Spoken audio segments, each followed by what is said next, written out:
নমস্কার বন্ধুরা, আমি অমিত কাউরি আর আপনারা দেখছেন বিনিয়োগ পাঠশালা। আজকের ভিডিওর টপিক, যেই 5টি জিনিস আপনারা কিন্তু কোনো শেয়ার কেনার আগে অবশ্যই দেখে নেবেন। এই 5টি বিষয় আপনারা দেখে আপনারা ভালো করে বিষয়টি বুঝে ভালো করে নিজেদের অ্যানালিসিস করে রিসার্চ করে তারপরেই কোনো কোম্পানির স্টকে ইনভেস্টমেন্টের কথা ভাববেন। এক্ষেত্রে মিস্টার ওয়ারেন বাফেট, যিনি বিখ্যাত একজন ইনভেস্টর এবং one of the richest person in the world, উনি বলেছেন যে কোনো শেয়ার যদি আপনি আপনার পোর্টফোলিওতে 10 বছর হোল্ড করতে পারেন বা ভাবেন যে এই শেয়ারটিকে আপনি 10 বছর আপনার পোর্টফোলিওতে হোল্ড করবেন, তাহলেই সেই শেয়ারটিকে আপনি 10 মিনিটের জন্য পোর্টফোলিওতে হোল্ড করার কথা ভাবতে পারেন।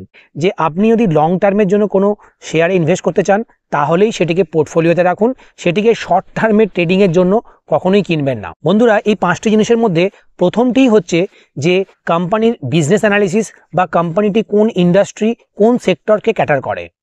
বন্ধুরা, কোম্পানি যদি কোনো ভালো সেক্টর বা ভালো ইন্ডাস্ট্রি থেকে বিলং করে, যেই ইন্ডাস্ট্রিতে কোনো ডেটের প্রবলেম নেই বা যেই ইন্ডাস্ট্রিটা গভর্নমেন্ট খুব বেশি রেগুলেট করে না, যেই ইন্ডাস্ট্রি বা সেক্টরের growth consistently over last 30-40 years ধরে সাস্টেন করছে, এই ধরনের ইন্ডাস্ট্রি স্টকেই আমাদের ইনভেস্ট করা দরকার। তো বন্ধুরা, বিজনেসটি কি করে বুঝবেন? বন্ধুরা, বিজনেস বোঝার জন্য খুব সহজ উপায় হচ্ছে আপনারা দৈনন্দিন জীবনে যে ধরনের প্রোডাক্ট ইউজ করেন বা যে ধরনের সার্ভিস ইউজ করেন, সেই প্রোডাক্ট বা সার্ভিসকে যারা প্রোভাইড করে সেই ধরনের কোম্পানিগুলি অ্যানালিসিস করা আপনাদের জন্য সুবিধা হবে। যেমন ধরুন, আপনাদের বাড়িতে রং করবেন, যেমন আমার বাড়িতে আমি রিসেন্টলি রং করাচ্ছি, আমি চুজ করলাম এশিয়ান পেন্ট। আমি এশিয়ান পেন্ট, বার্জার পেন্ট দুজনেরই কোটেশন নিয়েছি, দুজনের কাস্টমার কেয়ারের সাথে কথা বলেছি, দুজনের সেলস ম্যানেজারের সঙ্গে কথা বলেছি, দুজনের এক্সিকিউটিভকেও আমাদের বাড়িতে তারা ভিজিট করেছিল, এবং তারপরে আমি কম্পেয়ার করে দেখলাম যে না, এশিয়ান পেন্টের কোয়ালিটি, এশিয়ান পেন্টের সার্ভিস, এশিয়ান পেন্টের ম্যানেজমেন্ট অনেক স্ট্রং এবং তারা খুব স্মুথলি খুব টেক সেভি ওয়েতে কাস্টমার সার্ভিস দিয়ে থাকে। আমি এই এশিয়ান পেন্টের সার্ভিস আগেও নিয়েছি, সেই জন্য আমার একটা ট্রাস্ট এশিয়ান পেন্টের উপরে আছে। তাহলে বন্ধুরা, আপনারা আপনাদের বাড়িতে দেখুন যে ধরনের প্রোডাক্ট ইউজ করেন, মনে করুন আপনারা কোলগেট ইউজ করছেন, তো কোলগেট কোম্পানি অ্যানালিসিস করা আপনার জন্য সহজ হবে। বা আপনারা যেই সাবান শ্যাম্পু ইউজ করছেন, সাপোজ আপনারা হিন্দুস্তান ইউনিলিভারের কোনো প্রোডাক্ট ইউজ করছেন, সেক্ষেত্রে কিন্তু আপনাদের হিন্দুস্তান ইউনিলিভারের অনেক প্রোডাক্টই আমরা ইউজ করে থাকি, বা আইটিসির গ্রসারি প্রোডাক্ট বা আইটিসির সিগারেট অনেকেই রেগুলার বেসিসে ইউজ করেন। তো সেক্ষেত্রে এই ধরনের কোম্পানিগুলি অ্যানালিসিস করা, এদের বিজনেসকে বোঝা আমাদের জন্য খুব সহজ হবে। এছাড়া আমরা কোনো ভালো ইন্ডাস্ট্রি কী করে আইডেন্টিফাই করব, যেমন ধরুন আইটি সেক্টর বা ব্যাংকিং সার্ভিস, এই ধরনের সার্ভিসগুলো কিন্তু লং পিরিয়ড ধরে সাস্টেন করে এবং এদের গ্রোথ কনসিস্টেন্টলি জিডিপির যেরকম গ্রোথ হয় সেই রকমই এদের গ্রোথ হতে থাকে। আবার আইটি সেক্টর যেহেতু এক্সপোর্ট মার্কেটকে ক্যাটার করে, সেই জন্য আইটি সেক্টরের গ্রোথ কিন্তু অনেক বেশি পসিবল, ফিউচারেও এই গ্রোথটা কন্টিনিউ করবে। আবার একটা ফার্মাসিউটিক্যাল ইন্ডাস্ট্রির গ্রোথ কিন্তু বিগত 20-30 ইয়ার্স ধরে কনসিস্টেন্টলি গ্রো করে যাচ্ছে। ফার্মাসিউটিক্যাল ইন্ডাস্ট্রির গ্রোথ কিন্তু ফিউচার ভিজিবিলিটি অনেক বেশি। তারা ডোমেস্টিক মার্কেটকেও ক্যাটার করে, আবার তারা ইউএস মার্কেট, ইউরোপ মার্কেটেও তারা কিন্তু এক্সপোর্ট করে। ফার্মাসিউটিক্যাল ইন্ডাস্ট্রি কী ধরনের প্রোডাক্ট বানায়? এরা কিন্তু মেডিসিন বানায়, এরা ওরাল ড্রাগস বানায়, আবার সলিড মেডিসিন বানায়, আবার কিন্তু এই ফার্মাসিউটিক্যাল ইন্ডাস্ট্রিকে আবার সার্ভিস প্রোভাইড করে। এই ধরনের বেশ কিছু কোম্পানিও কিন্তু আমাদের ভারতে এখন লিস্টেড হয়ে গেছে। এক্ষেত্রে একটা এক্সাম্পল দিই, স্যাজিলিটি ইন্ডিয়া বলে একটি কোম্পানি রিসেন্টলি লিস্টেড হয়েছে। এরা কিন্তু ইউএস মার্কেটে এই ফার্মাসিউটিক্যাল ইন্ডাস্ট্রিকে সার্ভিস প্রোভাইড করে। তাহলে আইটি সার্ভিসের সাথে সাথে ফার্মাসিউটিক্যাল সার্ভিসেসেরও ফিউচার অনেক ব্রাইট, কারণ এই ফার্মাসিউটিক্যাল ইন্ডাস্ট্রি যে মেডিসিনগুলি বানায় সেগুলি ডোমেস্টিক মার্কেটেও যেমন ডিমান্ড আছে, ইন্টারন্যাশনাল মার্কেটেও ইউরোপ আমেরিকাতে এই মেডিসিনের খুবই ডিমান্ড আছে, এবং ভারতের কোম্পানিগুলি কিন্তু এখন গ্লোবাল লেভেলে এক্সপোর্ট করে এবং তাদের বিজনেসের ভিজিবিলিটিও অনেক স্ট্রং। সেকেন্ড পয়েন্ট কি দেখবো আমরা, যে কোম্পানির আর্নিংস এবং কোম্পানির সেলস যেন কনসিস্টেন্ট ওয়েতে গ্রোথ করে। আমরা বিগত 10 বছরের সেই স্টকের বা সেই কোম্পানির অ্যানুয়াল রিপোর্ট দেখে বা স্কিনার.in বা মানিকন্ট্রোল.in থেকে আমরা দেখে নেব যে এই কোম্পানির সেলস কনসিস্টেন্ট গ্রো করছে কিনা, তার প্রফিট কনসিস্টেন্টলি গ্রো করছে কিনা, এবং তার cash flow generation positive cash flow generate করছে কিনা। যদি কোনো কোম্পানি কনসিস্টেন্টলি তার sales growth, profit growth, cash flow growth হতে থাকে এবং তার মার্জিন কনসিস্টেন্ট থাকে, গ্রস প্রফিট মার্জিন বা নেট প্রফিট মার্জিন যদি কোম্পানির কনস্ট্যান্ট থাকে বা আস্তে আস্তে বাড়তে থাকে তাহলে কিন্তু সেই বিজনেসের যথেষ্ট মোড আছে এবং সেই বিজনেসটি মাল্টি ব্যাগার হতে পারে ভবিষ্যতে। থার্ড পয়েন্ট দেখব কোম্পানির ডেট লেভেল। কোম্পানির debt to equity ratio. Company দেখুন প্রত্যেকটা বিজনেসে দুরকমভাবে ক্যাপিটাল রেজ করে।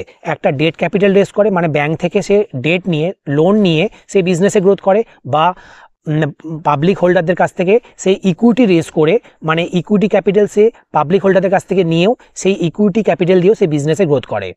এক্ষেত্রে বলবো বন্ধুরা, ইকুইটি ক্যাপিটাল রেজ করা ডেটের থেকে অনেক বেশি ভালো, কারণ ইকুইটি হোল্ডার বা শেয়ার হোল্ডারদের কোম্পানিকে কোনো ইন্টারেস্ট পে করতে হয় না। সেক্ষেত্রে কোম্পানি যদি গ্রোথ করে, তার প্রফিটেবিলিটি বাড়ে, কোম্পানির প্রাইস অ্যাপ্রিসিয়েশন হতে থাকে, ক্যাপিটাল গেন হতে থাকে, আর কি কোম্পানি তার কিছু প্রফিট থেকে কিছু ডিভিডেন্ডও শেয়ার হোল্ডারদের সাথে শেয়ার করে, সেক্ষেত্রেও কিন্তু শেয়ার হোল্ডাররা লাভবান হয়। তাহলে আমরা ডেট টু ইকুইটি রেশিও দেখবো যে লেস দ্যান 1 হলে খুব ভালো হয়। আর আপনি যদি কোনো ডেট ফ্রি কোম্পানি পান, ডেট ফ্রি কোম্পানি আপনি পেয়ে যাবেন আইটি সেক্টরে বা কোনো এফএমসিজি কোম্পানিতে অনেক সময় ডেটের প্রয়োজন হয় না। সেক্ষেত্রে আপনারা যেমন নেসলে, হিন্দুস্তান ইউনিলিভার, আইটিসি, এদের ডেট লেভেল অনেক কম, এদের ক্যাশ ফ্লো জেনারেশন এতটাই বেশি যে এরা কিন্তু নিজেদের ক্যাশ অ্যাক্রুয়াল দিয়েই বিজনেসে গ্রোথ করতে থাকে। ফোর্থ পয়েন্ট দেখব কোম্পানির প্রমোটার এবং ম্যানেজমেন্ট।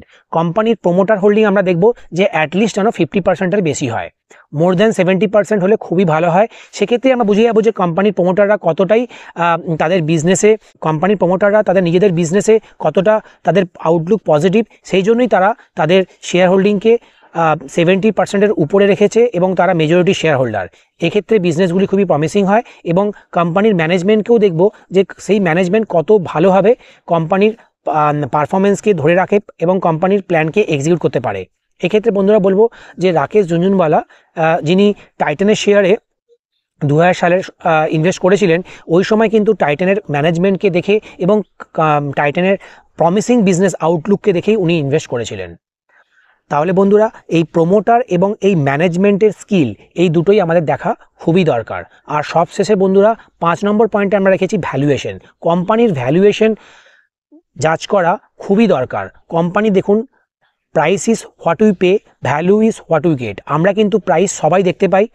আমরা যে কোনো একটা ব্রোকারের অ্যাকাউন্ট খুললে, মানি কন্ট্রোল বা যে কোনো জায়গায়, আপনি গুগল ফাইন্যান্সে গিয়েও দেখতে পারেন কোম্পানির শেয়ার কী প্রাইসে ট্রেড করছে।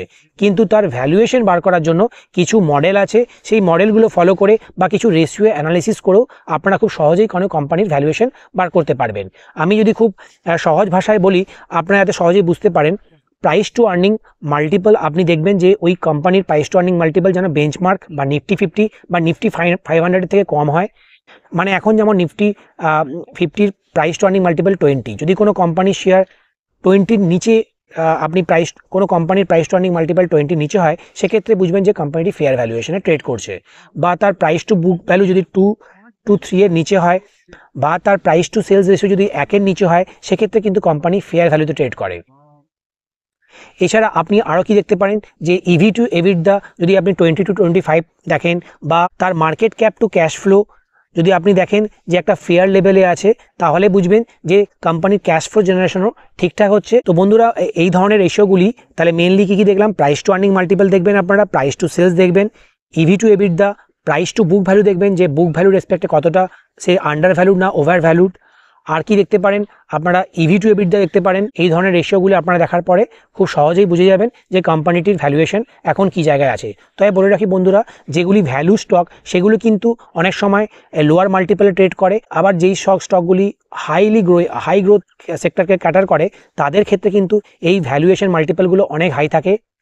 আর ইন্ডিয়া যেহেতু জিডিপির গ্রোথ রেট অনেক হাই ডাবল ডিজিট, অনেক সময় ইন্ডিয়ার জিডিপির নমিনাল জিডিপির গ্রোথ রেট যেহেতু ডাবল ডিজিটের, সেই জন্য ইন্ডিয়ার ক্ষেত্রে কিন্তু আপনি কোনো ভালো কোম্পানি খুব কম ভ্যালুয়েশন বা ফেয়ার ভ্যালুয়েশনে খুব কম সময় পাবেন।